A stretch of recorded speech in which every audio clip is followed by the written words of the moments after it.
नमस्कार, जय हिंद प्यारे दोस्तों। स्वागत है आप सभी का एक बार फिर से आपके अपने इस परिवार लर्न विद डीएस सर पर। साथियों, आज की इस क्लास में हम आप सभी के लिए एक बार फिर से लेकर के आए हैं रीजनिंग की एक बेहतरीन क्लास। आज की इस क्लास में हमारा रीजनिंग का पार्ट नंबर 2 है, जो आगामी विभिन्न प्रतियोगी परीक्षाओं के लिए जहाँ भी रीजनिंग पूछी जाती है उन सभी के लिए एक इम्पोर्टेंट पार्ट रहेगा। प्यारे साथियों, आज की इस क्लास में हम बहुत ही बेहतरीन प्रश्नों को जानने का प्रयास करेंगे और इन प्रश्नों का हम मात्र 2 से 3 सेकंड में जो आंसर है वो ला सकते हैं। किस प्रकार से लाएंगे इसको भी हम इस क्लास में जानेंगे। प्यारे साथियों, आज की इस क्लास में बहुत ही इम्पोर्टेंट प्रश्न जो आपके प्रीवियस ईयर एग्जाम में पूछे गए हैं वो सारे के सारे प्रश्न इस क्लास में हमने शामिल किए हैं। और ऐसे प्रश्न आपके सामने होंगे जैसे 17 नंबर प्रश्न में लिखा है निम्न में से प्रश्नवाचक चिन्ह के स्थान पर क्या आएगा। और इसके अलावा 13 नंबर प्रश्न में लिखा है श्रृंखला को पूरा कीजिए। एक प्यारी सी श्रृंखला दे रखी है, इसमें हमें प्रश्नवाचक चिन्ह के स्थान पर ज्ञात करना है कि कौन सा नंबर आने वाला है। तो प्यारे दोस्तों, शुरू करते हैं आज की इस प्यारी सी क्लास को। बात करते हैं आज की इस क्लास के बारे में। तो ये कौन कौन से एग्जाम के लिए इंपॉर्टेंट हो सकती है, याद रखेंगे प्यारे दोस्त। कौन कौन से एग्जाम, जैसे एसएससी जीडी आपका एग्जाम आने वाले दिनों में होने वाला है। इसके अलावा एमटीएस का एग्जाम भी आगामी दिनों में है। सीएचएसएल की बात करते हैं, सीजीएल, सीपीओ, यूपीएसआई का एग्जाम भी है। यूपी पुलिस आगामी 40,000 की वैकेंसी आने वाली है।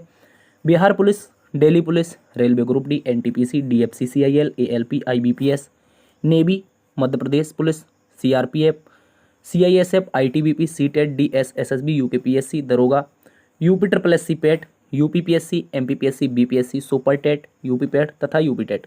ये जितनी भी प्रतियोगी परीक्षाएं होती हैं जहां भी रीजनिंग पूछा जाता है, मेरे प्यारे साथियों, आप सभी के लिए बहुत ही प्यारी सी क्लास ये साबित होने वाली है। चलिए तो शुरू करते हैं बिना किसी देरी के आज की इस क्लास को। और आप लोगों से एक साथ साथ में रिक्वेस्ट भी कर लेते हैं कि अभी तक क्लास लाइक नहीं किए हो तो कर दीजिए। इसके अलावा एक प्यारा सा कमेंट कीजिएगा। साथियों में सेशन को जरूर शेयर कीजिए और चैनल पर पहली बार आए हैं तो सब्सक्राइब कर करके आप लोग बेल आइकन ऑन कर लें ताकि आने वाली जो भी क्लासेस हो उनका अपडेट आप लोगों तक पहुँचता रहे। चलिए तो इसी के साथ आज का पहला प्रश्न आप सभी के सामने है। सभी मेरे प्यारे दोस्त बताएंगे आज का पहला प्रश्न का सही जवाब क्या होगा। बोला गया है दी गई आकृति में कितने त्रिभुज स्थित हैं। यहाँ पर साथियों हमें टोटल नंबर ऑफ ट्रायंगल ज्ञात करने हैं, यानी कुल त्रिभुजों की संख्या ज्ञात करनी है। क्या आप बता पाओगे कि इस आकृति में कुल कितने त्रिभुज हैं? जल्दी से बताने का प्रयास कीजिए। देखो यहाँ पे हम समझते हैं किस प्रकार से त्रिभुज निकालेंगे। प्यारे दोस्त, अगर आप गौर से देखें तो यहाँ पे आपको कुछ त्रिभुज मिलेंगे। जैसे एक त्रिभुज ये है, दूसरा त्रिभुज ये है, और तीसरा त्रिभुज यहाँ पे ये है, और चौथा त्रिभुज ये है। देखो, जिनके भी मन में आ रहा है कि यहाँ पे कोई शॉर्ट ट्रिक लगा सकते हैं तो भाई शॉर्ट ट्रिक लगेगा, लेकिन एक आकृति में लगेगा, इसमें ऊपर वाले में नहीं लगेगा। तो हमें पता चला है कैसे, हम सीधा नंबर दे देते हैं। जैसे 1 नंबर, 2 नंबर, प्यारे दोस्त 3 नंबर और 4 नंबर। टोटल 4 ट्राइंगल हमें ऊपर ऊपर की आकृति में पता चल चुके हैं, तो हम 4 यहाँ पे प्लस कर लेते हैं। ठीक है प्यारे दोस्त। इसके अलावा मैं देखने का बात करता हूँ, यहाँ पे तो एक ये हो जाएगा, दूसरा ये हो जाएगा, और एक ये ट्रिक वाला हो जाएगा जो हम ट्रिक लगाते आए हैं। जब भी हमारे पास ऐसी आकृति आती है तो हम दोनों में नंबर देते हैं और दोनों नंबरों को आपस में जोड़ देते हैं, तो हमें पता चलता है कि यहाँ पे टोटल ट्रायंगल कितने हैं, 3 हैं। वही लॉजिक यहाँ पे लगेगा, 1 और 2 नंबर देंगे, दोनों से जोड़ करके जब बनाओगे आप लोग तो 3 त्रिभुज यहाँ पे मिल जाएंगे। यानी कि 3 त्रिभुज तो ट्रिक वाले, और एक ये अलग से और एक ये अलग से, तो टोटल मिलाकर के 3 2 5 त्रिभुज हो जाएंगे। तो 5 प्लस हम और कर देंगे। इसके अलावा अगर आप प्यारे साथी देखेंगे यहाँ पर किस प्रकार से कुछ और त्रिभुज आपके सामने हैं, तो देखिए गौर से समझना है आप लोगों को। सबसे पहले तो ये ग्रीन कलर से मैं एक त्रिभुज लूँगा, इसके जस्ट लगा हुआ एक त्रिभुज और मिल जाएगा, 2 नंबर। इसके अलावा तीसरा नीचे की ओर मिल जाएगा और चौथा यहाँ पे मिल जाएगा। तो 4 प्लस हम और कर लेंगे। इसके साथ साथ में एक यहीं पर और छिपा हुआ है, इसको भी आप देख लीजिए कैसे, ये पीले कलर से देख लीजिए, ये एक त्रिभुज और बना हुआ है। ठीक है, उम्मीद है आप इसको देख पा रहे हो। तो 1 प्लस और कर देंगे। टोटल दिए गए नंबरों को आप जोड़ दीजिए, आपके सभी त्रिभुज इस आकृति में बन चुके हैं। ठीक है प्यारे साथियों, जोड़िए 4 4 8 5 13 1 14। यानी कि ये जो आकृति बनी हुई है इसमें त्रिभुजों की अगर संख्या की बात करेंगे तो प्यारे दोस्त 14 त्रिभुज आप लोगों के यहाँ पे आ जाएंगे। कितने आ जाएंगे? आप कहोगे साथी 14 त्रिभुज आ जाएंगे, और हमने एक एक करके यहाँ पे सारे त्रिभुज काउंट किए हैं। उम्मीद है तो आप इस प्रश्न को समझे होंगे। चलिए इसी के साथ दूसरे प्रश्न पे आ जाइए। सॉरी, देखो ये प्रश्न एक बहुत ही प्यारा सा क्वेश्चन है, इसको देखिए। यहाँ पे लिखा गया है, यदि नीचे दी गई आकृति शीट को मोड़कर एक घन बनाया जाए, यानी कि नीचे की ये सीट दे रखी है, इसको मोड़ करके एक घन बना लेते हैं, तो y के विपरीत फलक पर कौन सा अक्षर होगा। प्यारे दोस्तों सबसे पहले तो देखते हैं कि y है कहाँ पर। आप कहोगे सर अगर हम y की बात करते तो हमें ये दिखाई दे रहा है y, और जब भी ओपन घन की बात करते हैं या ओपन पासा की बात करते हैं, ओपन डाइस की बात करते हैं यानी खुले पासे की, तो इसमें होता क्या है मेरे दोस्त, इसमें हमेशा तीसरी सतह एक दूसरे के विपरीत होती है। कैसी होती है, आप कहोगे तीसरी सतह सर एक दूसरे के विपरीत होती है। कैसे, जैसे मैंने कहा जेड को अगर मैं पकड़ूंगा तो एक को छोड़ दीजिए, मतलब जेड एक हो जाएगी, ये दूसरी, तो तीसरी ये जो बाई है ये हमारी अपोजिट हो जाएगी। मतलब एक को छोड़ करके एक जो सतह होती है वो हमेशा एक दूसरे के अपोजिट होती है। तो मैं कहूँगा जेड के जो अपोजिट आएगा वो प्यारे दोस्तों वाई आ जाएगा। बोलो, इसी प्रकार से ये हम वी को पकड़ेंगे और एक को छोड़ करके अगला डब्लू पकड़ लेंगे, तो प्यारे दोस्त ये भी हमारे आपस में अपोजिट बन जाएंगे। क्या बन जाएंगे, आपस में ये भी अपोजिट बन जाएंगे, यानी वी का जो अपोजिट बनेगा वो डब्लू बन जाएगा। ठीक है प्यारे दोस्त, क्या बन जाएगा, वी का अपोजिट डब्लू। अब हमारे पास एक एक्स बच रहा है प्यारे दोस्त, जिसको अभी हमने इसमें क्रॉस लगा दिया। देखो ये एक्स बच रहा है एक हमारे पास, और एक हमारे पास यू बच रहा है। तो इसको हम जिगजैग लाइन के माध्यम से, जैसे हम जेड लाइन भी कहते हैं, इसको हम जेड लाइन के माध्यम से बना लेंगे। कैसे बना लेंगे, देखो गौर से समझो। यहाँ पर मैं इसमें एक प्यारा सा इस जिगजैग लाइन को बनाऊंगा, तो ये रहा एक्स और ये रहा यू, तो ये दोनों एक दूसरे के अपोजिट हो जाएंगे। ठीक है, हमसे सवाल में पूछा था वाई का अपोजिट। देखो वाई को अपोजिट को अगर देखते हैं तो यहाँ पे आ जाएगा जेड। क्या आ जाएगा, जेड। देखो अगर जेड के अपोजिट वाई है तो वाई के अपोजिट जेड होगा, और उसने यही पूछा है कि वाई के अपोजिट क्या होगा, तो प्यारे साथियों याद रखेंगे जेड आ जाएगा इस प्रश्न का सही जवाब। ऑप्शन नंबर 3 इसका एकदम सही जवाब है, आप सभी इसको अच्छे से याद रखेंगे। चलिए इसी के साथ अगले प्रश्न में आ जाते हैं। अगला प्रश्न गणितीय समीकरण से संबंधित है, एक बहुत ही शानदार सा प्रश्न आपको दिया है। बोला है यू का अर्थ डिवाइड है यानी भाग है, डी का अर्थ गुणा है, बी का अर्थ प्लस है और टी का अर्थ माइनस है, तो निम्नलिखित समीकरण में प्रश्न चिन्ह के स्थान पर, यानी कि 13t 26 u 13d और 24b 7 बराबर क्वेश्चन मार्क क्या आएगा ये बताना है। एक समीकरण दिया है, देखो समीकरण को अगर हम लिख लें तो t आया है, और t का हमें मतलब क्या पता है, माइनस पता है, तो हम माइनस लगा देंगे। इसके बाद में क्या है, 26 है प्यारे दोस्त। उसके बाद में u आया है, u का मतलब डिवाइड है, तो हम डिवाइड लगा देंगे। किससे डिवाइड है सर, 13 से डिवाइड है। इसके बाद में d आया है, d का मतलब क्या है, आप कहोगे सर d का जो मतलब है वो मेरे प्यारे दोस्त गुणा है, तो अब हम यहाँ पे 24 लिख देंगे। कितना, 24 लिख देंगे। इसके बाद में क्या है, इसके बाद में आप बोलोगे b है, और b का जो मतलब है वो प्लस है, तो 7 यहाँ पे हम लिख देंगे। ठीक है, इस प्रकार से और हमें बताना है कि इसके बराबर में क्या आएगा। देखो इसमें हम बोर्ड मास लगाएंगे प्यारे दोस्त, क्या लगाएंगे, बोर्ड मास, BOD और उसके बाद MAS। ठीक है, ये होता है बोर्ड मास। यदि आपको पता है तो जरूर आप इसको सॉल्व करते होंगे। B4 होता है प्यारे दोस्त ब्रैकेट, O4 होता है ऑफ, D4 होता है डिवाइड। सॉरी, एक मिनट थोड़ा सा समय दीजिए। देखिए साथियों, अगर हम बात करते हैं बोर्ड मास की, मैंने आपको जैसा कि बताया B4 bracket, O4 of, D4 divide. अब ब्रैकेट ऑफ तो है नहीं, तो हम सीधा डिवाइड से शुरू करते हैं, और डिवाइड से शुरू करेंगे तो इसको काटेंगे। यहाँ पे हो जाएगा 13, माइनस का कटेगा तो 13 दूनी 26, यानी माइनस का 2 आएगा और गुणा इसमें 24 का हो जाएगा। ठीक है, और प्लस का आगे प्यारे दोस्त आपका 7 आने वाला है।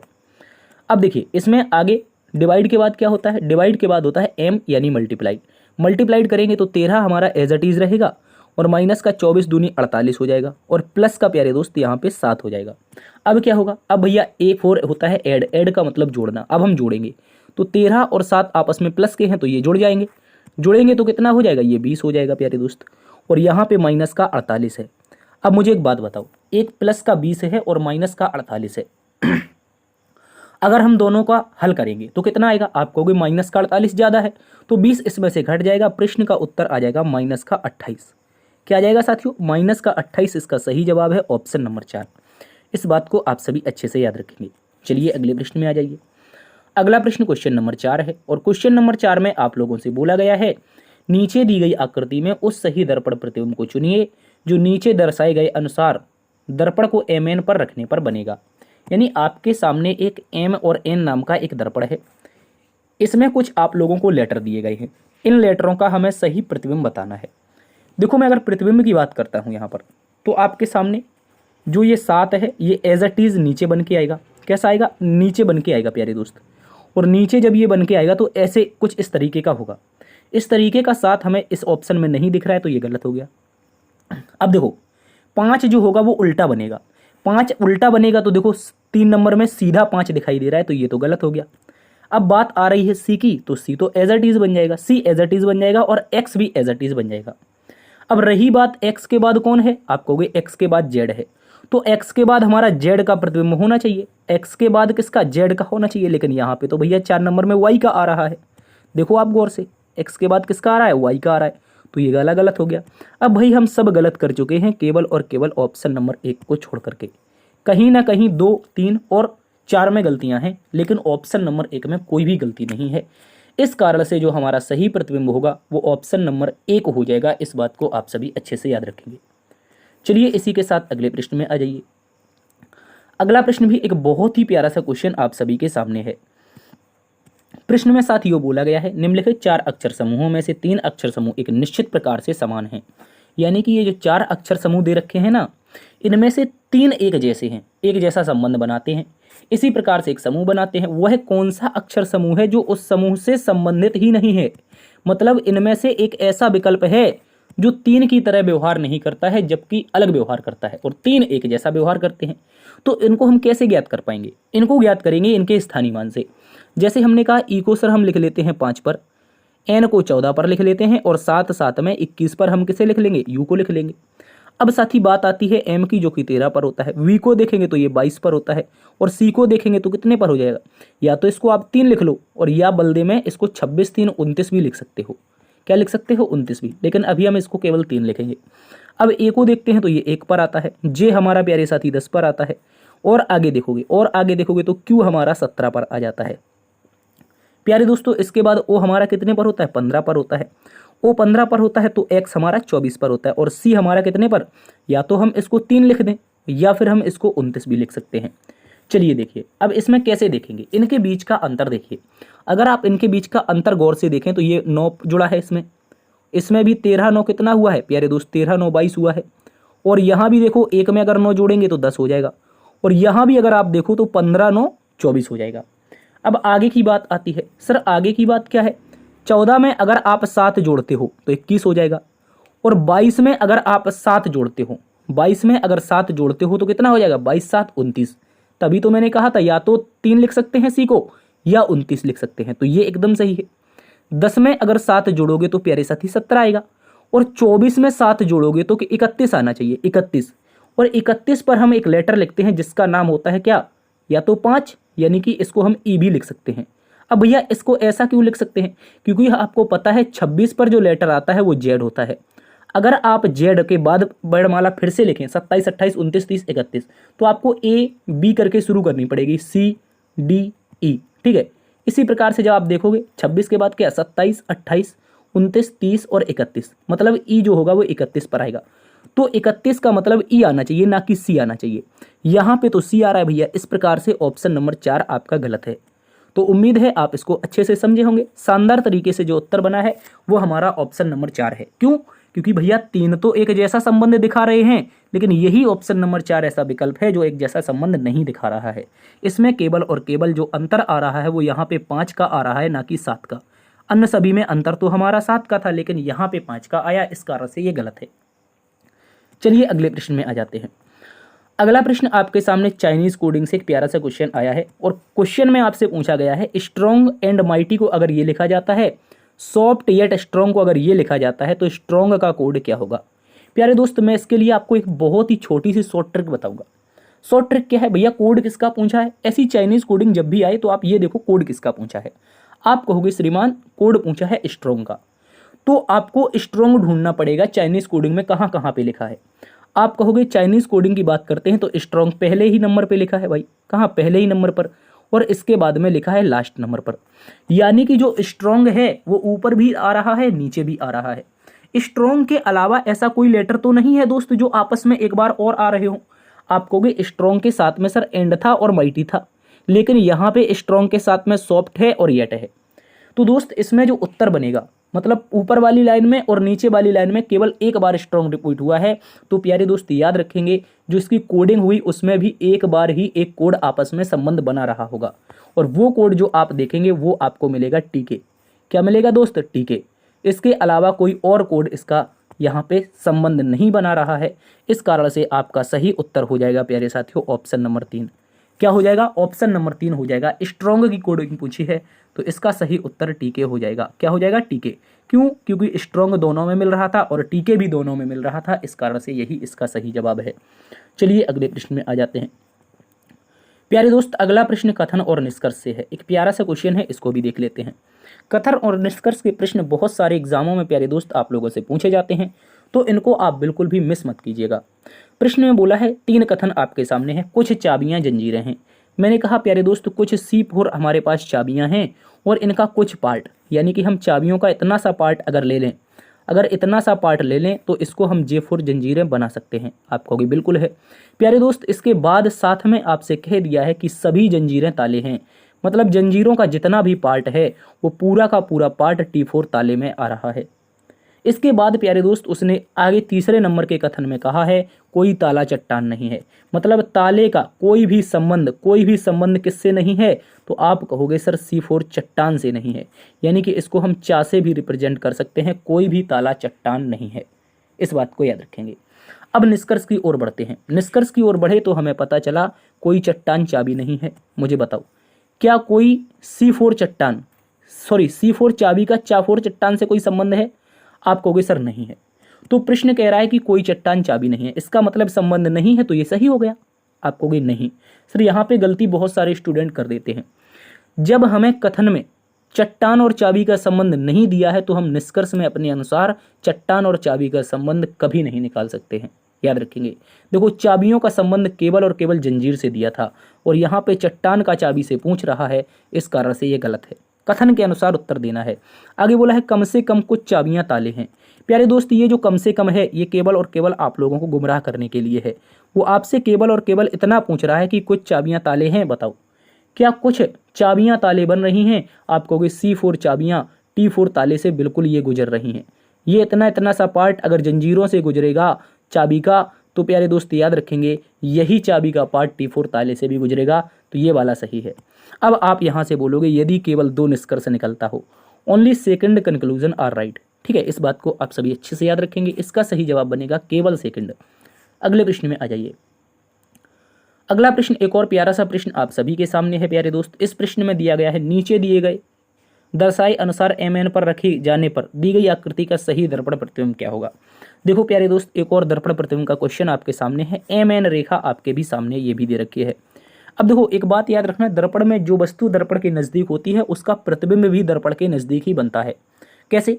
सर इस प्रकार से, जैसे आप कभी नाई की दुकान में गए होंगे बाल कटवाने, आपने शीशा देखा होगा, चेहरे को देखने की कोशिश की होगी। भाई आप हसीन हैं, आपने चेहरा देखने की कोशिश की, आप कहोगे हाँ सर ये तो मैंने किया है।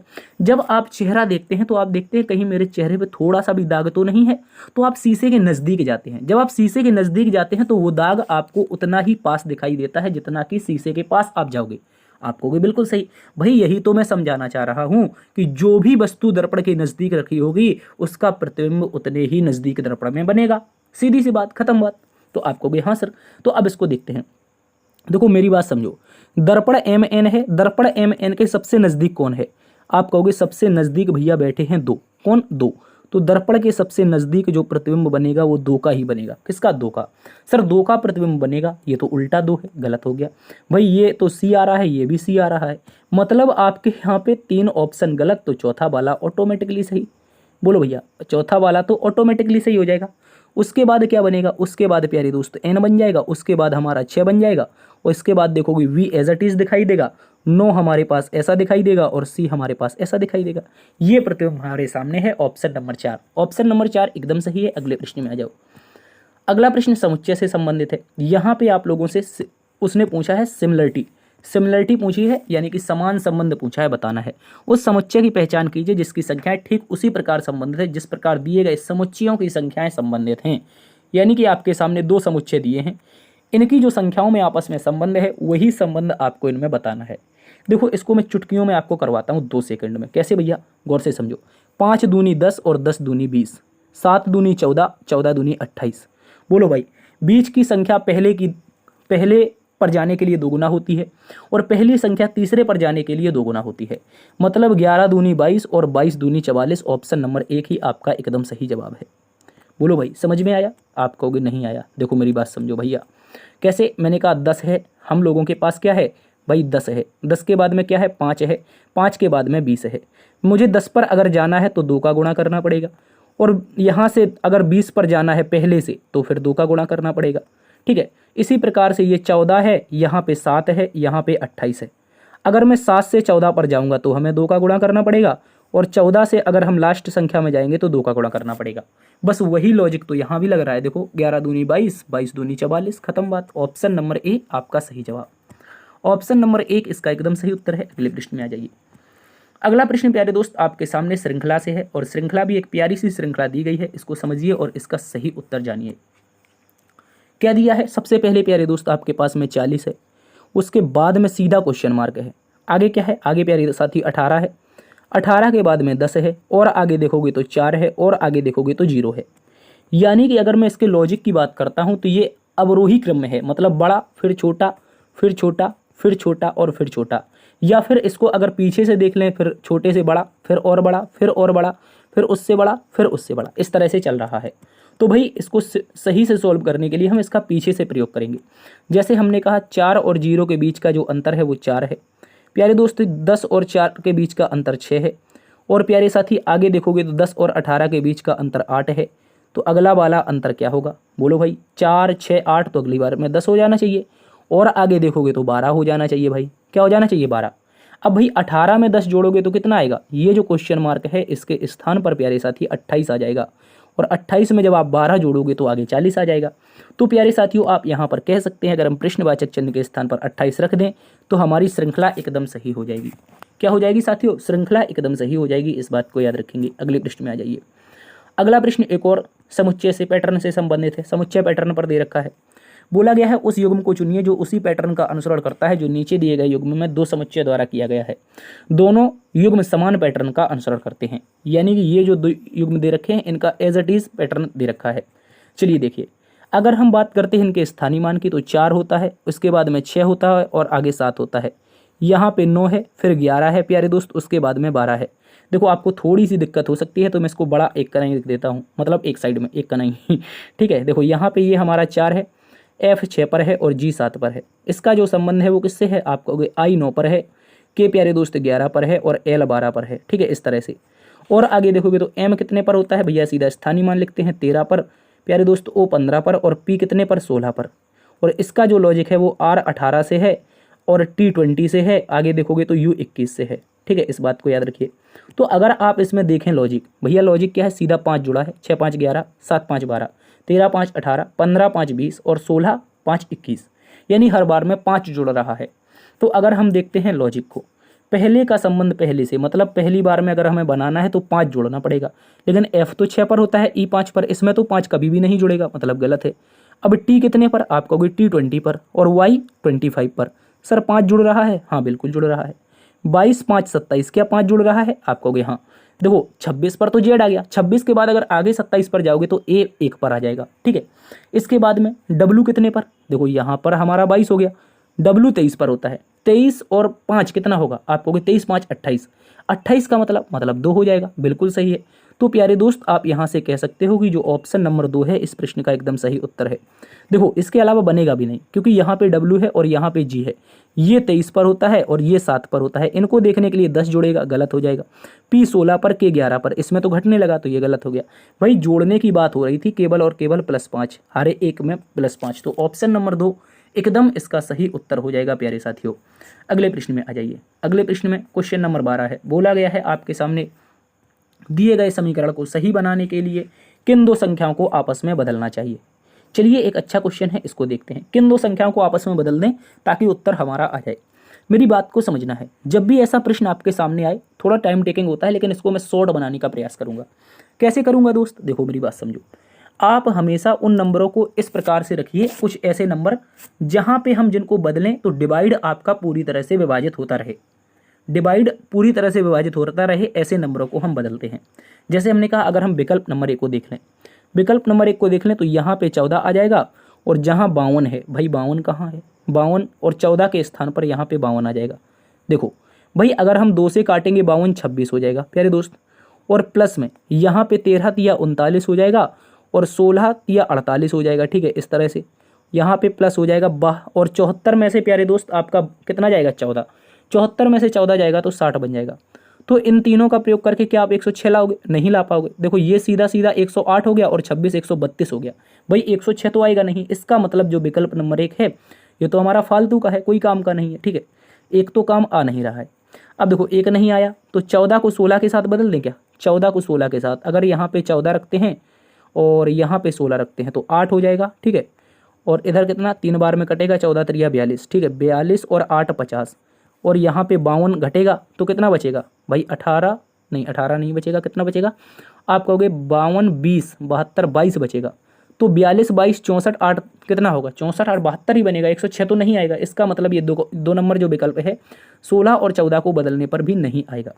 भाई इसको ऐसे ही करते हैं। ठीक है, अगर हम 52 74 को बदलें तो ये तो बड़ा हो जाएगा और माइनस का घटेगा तो माइनस आएगा, यहाँ पे कुछ गड़बड़ हो जाएगी। 3 16 तिया 48 7 48 7 55 और ये माइनस में हो जाएगा तो गड़बड़ है। मतलब 3 नंबर भी काम नहीं कर रहा है। 3 नंबर भी काम नहीं कर रहा है तो बस बचा एक ऑप्शन, ऑप्शन नंबर 4, ये इसका सही उत्तर है। पर कैसे है ये मैं आपको बताऊंगा। देखो आप सबसे पहले 74 लिख लीजिए, माइनस में जहाँ पे 52 है वहाँ पे 39 रख दो और जहाँ पे 39 है वहाँ पे 52 रख दो। कितना 52। ठीक है, 52 डिवाइड बाई 13। ठीक है, आगे क्या हो जाएगा गुणा कितने में 16 में, आगे प्लस हो जाएगा यहाँ पे 14 डिवाइड बाई 2, हमें लाना है 106। बोर्ड मास लगाते हैं, कई बार बताया है। 7 यहाँ पे आएगा प्लस हो जाएगा, यहाँ पे कटेगा 4 बार में 16 चुके कितना हो जाएगा भैया 64 हो जाएगा। इसके बाद में प्लस आएगा, यहाँ से घटा दीजिए, यहाँ से घटाओगे तो 64 7 71, मुझे लग रहा है कि यहाँ पे आपका 35 आएगा। ठीक है, 40 40 हाँ 35 आ जाएगा, यहाँ पे 35 आ जाएगा। 39 को अगर 40 मान लो 74 में से घटा दो तो 34 और एक वो 35, 35 64 हो जाता है 99 और 7 जोड़ोगे तो 106। अगर हम ऑप्शन नंबर 4 की संख्या को बदल देते हैं तो टोटल हमारा 106 आसानी से आ जाएगा। ठीक है, इस बात को आप सभी अच्छे से याद रखेंगे। अगले प्रश्न में आ जाइए। अगला प्रश्न एक और श्रृंखला का प्यारा सा क्वेश्चन है, दिया गया है नीचे दी गई श्रृंखला में प्रश्न चिन्ह के स्थान पर क्या आएगा। सीधा देखिए, सबसे पहले क्या है भैया 129 है, 129 के बाद में 128 है, 128 के बाद में 124 है, 124 के बाद में 115 है, 115 के बाद में 99 है और आगे हमें बताना है क्या आएगा। देखो आसानी से देखते हैं। सबसे पहले 1 घटा है, कितना 1, आगे देखोगे तो कितना है भैया 4 घटा है। ठीक है, और आगे देखोगे तो कितना घटा है माइनस का 9 घटा है, और आगे देखोगे तो कितना घटा है भैया 16 घटा है। ठीक है, और आगे देखोगे तो 25 घट जाएगा। क्यों घट जाएगा? क्यों भाई, यहाँ पे एक लॉजिक बन गया। लॉजिक कौन सा बना? 1 का स्क्वायर घटा सर, 2 का स्क्वायर घटा सर, 3 का स्क्वायर घटा, 4 का स्क्वायर घटा तो अगली बार में 5 का स्क्वायर घटेगा, और जब 5 का स्क्वायर घटेगा यानी 99 में से 25 जाएगा तो प्रश्न का उत्तर आएगा 74। कितना आएगा प्यारे साथियों? 74 आएगा। और 74 आपको विकल्प नंबर 2 में दिया है। प्यारे दोस्तों विकल्प नंबर 2 इसका एकदम सटीक उत्तर है। क्या है? विकल्प नंबर 2 एकदम सही है। अगले प्रश्न में आ जाओ। अगला प्रश्न बोला है एक पासे की अलग अलग फलकों पर 6 संख्याएं 1 3 5 6 7 और 8 दिखाई गई हैं। यदि संख्या 6 के विपरीत फलक पर क्या होगा। उसने ये पूछा है कि एक पासा है, उसकी 6 संख्याएं हैं। कौन कौन सी? 1 है, 3 है, 5 है और 6 है, और कौन है? 7 है और 8 है। ये संख्याओं से मिलाकर के हम एक पासा बना रहे हैं और इनमें हमें किसके विपरीत? 6 के विपरीत बताना है। देखो ये पासा हमारा बन गया। ठीक है, ये हमारा एक पासा बना है, याद रखेंगे। कैसे बनेगा मैं इसको बना करके बता देता हूँ। यहाँ पे कुछ इस प्रकार से ऐसा ऐसा थोड़ा सा एडजस्ट करने का प्रयास कीजिए आप लोग। ये पासा एकदम सही है। ठीक है दोस्त, ये पासा आप लोगों का एकदम सही है इस प्रकार से। अब उसने पूछा है किसके विपरीत? भाई विपरीत पूछा है 6 के। देखो मेरी बात समझो दोस्त, आप अगर देखेंगे तो 3 2 बार जगह पे कॉमन है, तो 3 के बटे में 3 रख देंगे। 3 के बटे में 3 रखे, घुमा दो क्लॉकवाइज घटाओगे, एक घुमाएगा और आगे घुमाओगे तो 7 आएगा। ठीक है, और यहाँ से आगे घुमाओगे या फिर यहाँ से आगे घुमाओगे तो 8 आएगा, और यहाँ से आगे घुमाओगे तो 5 आएगा। मतलब 8 का अपोजिट तो 5 हो गया भैया, 1 का अपोजिट तो हमारा 7 हो गया। क्या हो गया? 7। तो 3 का अपोजिट 3 कभी बनेगा नहीं, तो कौन बनेगा? 3 का अपोजिट बनेगा 6। तो उसने पूछा 6 का विपरीत। भाई 3 का पूछ लो या 6 का पूछ लो, एक दूसरे के दोनों अपोजिट हैं, तो 6 का विपरीत हो जाएगा 3। क्या हो जाएगा? 6 का विपरीत 3 हो जाएगा। इस बात को याद रखेंगे। अगले प्रश्न में आ जाइए। अगला प्रश्न एक और श्रृंखला से है, प्यारा सा क्वेश्चन है, अक्षर श्रृंखला दी गई है। इसमें भाई मैंने आपको कई बार बताया है, जब भी ऐसी श्रृंखला आ जाए आपको पहले का संबंध पहले से बना देना, आपका उत्तर आ जाएगा। जैसे हमने कहा F 6 पर होता है तो L 12 पर होता है। आगे हमें ज्ञात करना है, ये हमारा 24 पर आएगा और D हमारा 4 पर आएगा। देखो मेरी बात समझो, अगर प्यारे साथियों हम 6 में 6 जोड़ेंगे तो 12 हो जाएगा, और 12 में 6 जोड़ेंगे तो कितना होगा 18। 18 पर जो लेटर है वो आर आता है, क्या आता है आर। और 18 में अगर 6 जोड़ोगे तभी तो 24 आएगा, तभी तो ये 24 रखा है। आप कहोगे हाँ, तो विकल्प की जो शुरुआत होगी वो आर से होगी। जब विकल्प की ही शुरुआत मेरे साथी आर से हो जाएगी, और वो एकमात्र विकल्प है जिसकी शुरुआत आर से हो रही है, उसका नाम क्या है 2 नंबर का विकल्प। ठीक है, इस बात को याद रखेंगे। अब और आगे देखो, 24 में 6 जोड़ोगे तो कितना 30, यानी कि डी, या फिर 4 बोल दो या 30 बोल दो, एक ही बात है। ठीक है, इसके बाद आगे देखिए, एन 14 पर होता है, 14 में 7 जोड़ो 21, 21 में 7 जोड़ोगे 28, 28 का ही मतलब प्यारे दोस्त याद रखेंगे 2 होता है। 26 2 28, तो 26 2 28, 2 पर आता है बी, तो आर के बाद में बी आएगा। आर के बाद में बी आ रहा है, बिल्कुल आ रहा है, तो बस यही इसका सही उत्तर, इसको याद रखेंगे।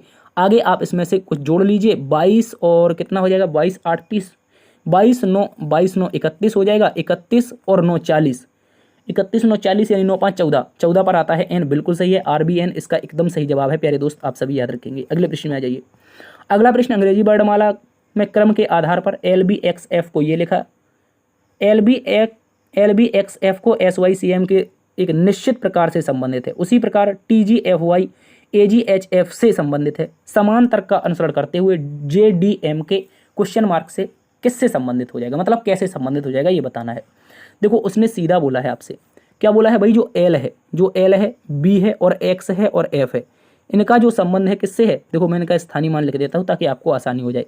एल 12 पर, बी 2 पर, और एक्स हमारा 24 पर, और प्यारे दोस्त आगे देखोगे एफ 6 पर होता है। इनका जो संबंध है वो 19 एस, वाई कितना, वाई 25 प्यारे दोस्त, ठीक है, वाई 25, और सी कितने 3 पर, सी 3 पर, और आगे देखोगे एम कितने पर 13 पर, इससे है। इसके बाद में टी मतलब 20, जी मतलब 7, एफ मतलब कितना, एफ मतलब 6, और वाई मतलब 25। इनका जो संबंध है वो ए 1 से, जी कितना हो गया, जी हो जाएगा आपका 7, जी आपका 7 हो जाएगा। कुछ तो गड़बड़ हो रही है क्या, कहीं कुछ गड़बड़ है क्या, चलिए देखते हैं अभी। और इसके बाद में एफ यानी एच 8 हो जाएगा, ठीक है, एच 8 हो गया। इसके बाद में क्या है एफ, एफ मतलब कितना हो जाता है, एफ आपका 6 हो जाता है, ठीक है। कोडिंग बतानी है जे डी एम के की। देखो इसको मैं एक बार अच्छे से देखता हूँ, मेरी बात को समझना है। अगर मैं इसके लॉजिक की बात करता हूँ तो 12 7 19, 7 जुड़ रहा है, 24 और ये 3 24 5 29, यानी कि यहाँ पे तो 7 जुड़ा है, यहाँ पे 7 जुड़ा है, और यहाँ पे 5 जुड़ा है, ठीक है। आगे देखोगे तो लास्ट में भी 7 जुड़ा है, कितना 7 जुड़ा है। इसमें देखो लास्ट में कितना जुड़ा है, 7 जुड़ा है। यहाँ पे देखोगे तो प्यारे दोस्त 2 जुड़ा है, ठीक है, कितना 2 जुड़ा है। यहाँ पे 0 जुड़ रहा है, ठीक है। इसके बाद में क्या होता है, इसके बाद में हमारा यहाँ भी 7 जुड़ रहा है, ठीक है, यहाँ भी 7 है। इसमें कितना जुड़ेगा, इसमें कुछ घट रहा है मेरे भाई, इसमें कुछ घट रहा है, कहीं ना कहीं मिस टाइपिंग हुई है इस प्रश्न में। इस प्रश्न में मुझे लगता है कहीं ना कहीं मिस टाइपिंग हुई है, यानी 28 ये माइनस का 3 हो रहा है। भाई कुछ तो गड़बड़ है दया, यहाँ पे कुछ तो मिस हुआ है, या तो टाइपराइटर से हुआ है या मुझसे ही कुछ मिस हो रहा है। आप बताइए आपके अनुसार इसका सही उत्तर क्या हो सकता है। देखो साथियों, अगर मैं यहाँ पे एक और लॉजिक की बात करता हूँ, वो लॉजिक मैं मिस कर रहा था, यहाँ पे गौर से देखिए, मैं आपको एक प्यारा सा लॉजिक यहाँ पे बताऊंगा, ठीक है। कौन सा लॉजिक है भाई, यहाँ पे आसपास में तो इसमें 7 जुड़ रहा है, ठीक है, कितना आसपास में तो 7 जुड़ रहा है, लेकिन बीच में एक लफड़ा हो रहा है। भाई बीच का लफड़ा क्या है सर, बीच का लफड़ा ये है, देखो मैं इसको थोड़ा सा मिटा देता हूँ, एक थोड़ा सा सेकंडों का समय दीजिए। बीच में इसमें क्रॉस पैटर्न चल रहा है, क्या चल रहा है प्यारे दोस्त, बीच में क्रॉस पैटर्न चल रहा है, और दोनों में आपस में 1 1 जुड़ रहा है। क्रॉस में 1 जुड़ा है, 2 1 3, और क्रॉस में 24 1 25 1 जुड़ा है। आसपास तो 7 जुड़ रहा है, लेकिन प्यारे दोस्त क्या हो रहा है, बीच में क्रॉस का 1 जुड़ रहा है, क्रॉस का 1। तो हमें कोड किसका बताना है, हमें बताना है जेड, इसके बाद में डी, इसके बाद में एम और के का। अगर मैं आसपास में 7 जोड़ दूं, अगर मैं आसपास में 7 जोड़ दूं तो ये जेड तो 26 पर होता है, 26 में 7 जोड़ोगे तो मतलब 26 के बाद क्या आता है, 7वें नंबर पर लेटर जी आता है, कौन सा जी आता है, तो जी आ जाएगा। मतलब शुरुआत तो इसकी प्यारे साथियों जी से हो जाएगी, और इसमें कुछ क्रॉस हो जाएगा, इसमें क्रॉस हो जाएगा तो एम में 1 जुड़ेगा, एम में 1 जुड़ेगा, एन आ जाएगा, और डी में 1 जुड़ेगा तो ई आ जाएगा। और के में अगर 7 जोड़ेंगे, के 11 पर होता है, और 11 में 7 जोड़ते ही हमारा 18 पर आर आ जाएगा, कौन सा आर। तो प्यारे दोस्तों प्रश्न का जो उत्तर होगा वो होगा जी एन ई आर, ठीक है। यहाँ पे जो लॉजिक था, बीच के लेटरों में क्रॉस पैटर्न था, आसपास में 7 जुड़ रहा था। G N E R option number 3 में दिया है, ये इसका सही जवाब है। इसका कोई भी लॉजिक गलत नहीं था, मैं थोड़ा सा मिस्टेक कर रहा था, वहाँ पे हमारा जो उत्तर है ऑप्शन नंबर 3 बना है, ठीक है। चलिए अगले प्रश्न में आ जाइए। अगला प्रश्न भी एक प्यारा सा क्वेश्चन है, इसको समझते हैं। इस प्रश्न को समझिए, बहुत ही प्यारा सा लॉजिक है। देखो बोला है उस आकृति की पहचान कीजिए जिसमें प्रश्न चिन्ह के स्थान पर रखने पर श्रृंखला तार्किक रूप से पूरी हो जाएगी। एक बात समझनी है प्यारे साथी, एक बात समझनी है। बात क्या है, गौर से समझो प्यारे दोस्त। यहाँ पे क्या है, सबसे पहले हमारे पास त्रिभुज है और उसके बाद में क्या आया है, 3 आया है। मतलब कहने का है नीचे वाला लेटर सेकंड पे पहुंच गया और LDF एज इट इज है। LDF क्या है भैया, एज इट इज है। क्या है मेरे साथी, गौर से देखो, LDF एज इट इज है। इसके बाद में त्रिभुज और ये त्रिभुज और 3 आपस में बदल गए। जैसे इसमें त्रिभुज और 3, इसमें यहाँ पे देखिए गौर से, मैं एक बार फिर से बैक करता हूँ। देखो ये त्रिभुज और 3 ये आपस में बदल गए, ये आपस में बदले मेरे दोस्त। जब ये आपस में बदले हैं तो LDF में से क्या बचा है, L और D उल्टा हो गया। यहाँ पे L के स्थान पर D और D के स्थान पर L हो गया और F गायब होकर के एक नया लेटर U आया है। और ये नया लेटर अगली बार में कहाँ पे पहुंचा, ऊपर पहुंचा। और ये U है, सॉरी ये जो U है ये अब त्रिभुज से बदलेगा। किससे बदलेगा, ये त्रिभुज से बदलेगा। जैसे ये हमारा नीचे वाला ऊपर पहुंचा था, और से देखो जैसे ये नीचे वाला 3 ऊपर पहुंचा था और त्रिभुज से बदला था, वैसा ही ये आपका क्या होगा, त्रिभुज से बदलेगा। तो सबसे पहले ऊपर आएगा मेरे प्यारे दोस्त त्रिभुज और इसके बाद में आएगा U, यानी त्रिभुज के बाद में U आएगा और नीचे वाला लेटर तो गायब ही हो जाएगा भैया। L जो है ये तो गायब हो जाएगा, इसके स्थान पर कोई नया लेटर आएगा। ठीक है, L नहीं होना चाहिए, L नहीं होना चाहिए। देखो 4 नंबर में L है, गलत कर दो। 3 नंबर में L है, गलत कर दो। भाई 1 नंबर में भी L है, इसको भी गलत कर दो। आपका सही उत्तर आ जाएगा केवल और केवल 2 नंबर का विकल्प। क्या हो जाएगा प्यारे साथियों, जो 2 नंबर का विकल्प है ये हमारा एकदम सही जवाब है। क्योंकि नीचे वाला लेटर तो आपका गायब होगा। जैसे U हमारा ऊपर पहुंचा था, लेकिन ये एक पहले F जो था ये गायब हुआ, उसके स्थान पर U आया। वैसे ही ये L हमारा जो है ये गायब होगा, इसके स्थान पर एक नया सिंबल आएगा और वो जो नया सिंबल आएगा वो यहाँ पे आएगा। और वो नया सिंबल हमें कौन सा मिल रहा है, एक वर्ग के रूप में मिल रहा है नया सिंबल। ठीक है, याद रखेंगे, नया सिंबल वर्ग के रूप में मिला है, याद रखेंगे। तो 2 नंबर हमारा सही उत्तर है। L तो गायब ही हो जाएगा। जब L गायब हो जाएगा तो 1, 3 और 4 जो विकल्प हैं इनमें L दिया है, इस कारण से ये 3 गलत हैं। ऑप्शन नंबर 2 एकदम सही है। उम्मीद है आप इसे समझ गए होंगे। अब इसी के साथ अगले प्रश्न में आ जाइए। अगला प्रश्न तार्किक क्रम का है, तार्किक संयोजन का है। इसको देख लीजिए, प्यारा सा क्वेश्चन है, समझते हैं। सबसे पहले आपके सामने एक ये श्रृंखला दे रखी है, इसमें से कुछ पद क्या हैं, यहाँ पे कुछ पद गायब हैं और इन पदों को हमें फिल करना है। कैसे फिल करेंगे, देखो गौर से समझो। सबसे पहले ऐसी अगर श्रृंखला आपके सामने आ जाए, रिक्त स्थानों की श्रृंखला, इसको पूर्ण करने के लिए आपको सबसे पहले टोटल नंबर ऑफ जो टर्म हैं वो गिनने पड़ेंगे, यानी कुल पद कितने हैं। गिनते हैं 1 2 3 4 5 6 7, इसके बाद में 8 9 10 11 12 13 14 15 16 17 18 19 और 20। टोटल जो पदों की संख्या है वो मेरे प्यारे साथियों कितनी है, आप कहोगे 20। अगर 20 पदों की बात करते हैं, किसकी, अगर हम 20 पदों की बात करते हैं, इनको 2 प्रकार से तोड़ सकते हैं। 2 प्रकार से कैसे भाई, या तो आप 4 गुणा 5 में तोड़ लो, 4 4 के 5 पेयर, या 5 5 लेटर के 4 पेयर बना लो। तो हम यहाँ पे क्या करेंगे प्यारे साथियों, 5 5 लेटर के 4 पेयर बनाएंगे। किसके, 5 5 लेटर के। तो मैं अगर यहाँ पे 5 5 लेटर के पहले 5 यहाँ पे हो जाएंगे और दूसरे जो 5 होंगे वो हमारे कुछ इस प्रकार से यहाँ से हो जाएंगे। तीसरे 5 जो होंगे हमारे इस प्रकार से, कुछ तो गड़बड़ हो गई, कुछ तो गड़बड़ हो गई, कहीं गिनती मिस्टेक की है। 1 2 3 4 और 5 ये हो जाएंगे। 1 मिनट, ये 5 यहाँ पे होंगे, अगले 5 हमारे यहाँ पे होंगे और अगले 5 हमारे यहाँ पे होंगे। ठीक है, इस तरह से। अब गौर से देखो, अगर मैं इन 5 5 की बात करता हूँ तो इसमें क्या है, डबल ए है शुरुआत में, इसमें भी हम डबल ए कर देंगे और बीच वाले स्थान पर बी भर देंगे। ठीक है, ए और इसके बाद में बी सी। ठीक है, क्या हो जाएगा, इसके बाद में बी सी हो जाएगा। A B C, A B और ए और बी सी, यहाँ भी हो जाएगा ए और बी सी। तो हमने क्या भरा है, हमने भरा है सबसे पहले बी, उसके बाद में भी बी, और इसके बाद में क्या है, ए भरा है, उसके बाद में साथ ही सी भरा है, उसके बाद में बी भरा है, इसके बाद में ए भरा है और लास्ट में भी हमने बी भरा है। यानी कि हमारे पास डबल बी से शुरुआत होगी और ए बी से अंत होगा। डबल बी से शुरुआत होगी, ए बी से अंत होगा, विकल्प नंबर 2। गौर से देख लीजिए प्यारे दोस्त, डबल बी से शुरुआत हो रही है, अंत किससे हो रहा है, ए बी से हो रहा है। ऑप्शन नंबर 2 एकदम सही है। इसका जो पेयर बना था, 5 5 लेटरों का जो पेयर था वो इस प्रकार से था। क्या पेयर था, ए बी ए और इसके बाद में क्या था, बी सी, ए बी ए और बी सी, ये एक पेयर था। इस प्रकार के 5 पेयर हमारे क्रम से चल रहे थे, 5 पेयर चल रहे थे। उनमें से जो लेटर लुप्त थे उन लेटरों को जब हमने फिल किया तो हमारे पास वो लेटर आए हैं B A C B A B. ठीक है, याद रखेंगे, ऑप्शन नंबर बी इसका सही जवाब है। अगले प्रश्न में आ जाइए। अगला प्रश्न क्वेश्चन नंबर 19 है, इसको भी हम बहुत ही प्यारे तरीके से जानेंगे। प्यारे दोस्त, एक शॉर्ट ट्रिक होती है, याद रखेंगे। शॉर्ट ट्रिक क्या है, एक लॉजिक ही होता है कैलेंडर का। कैलेंडर का लॉजिक होता है यदि कोई वर्ष लीप वर्ष नहीं है, यदि कोई वर्ष लीप वर्ष नहीं है अर्थात साधारण वर्ष है, अगर वो लीप वर्ष नहीं होगा तो कौन सा होगा, साधारण वर्ष होगा। आप कहोगे हाँ सर इसमें क्या लॉजिक है, क्या इसमें रॉकेट साइंस है, जो लीप नहीं है वो साधारण होगा। आप कहोगे हाँ, देखो मेरी बात समझो, यदि कोई वर्ष लीप वर्ष नहीं है तो उस वर्ष का जो पहला दिन होगा वही अंतिम दिन होगा। मेरी बात को समझने का प्रयास कीजिए साथियों।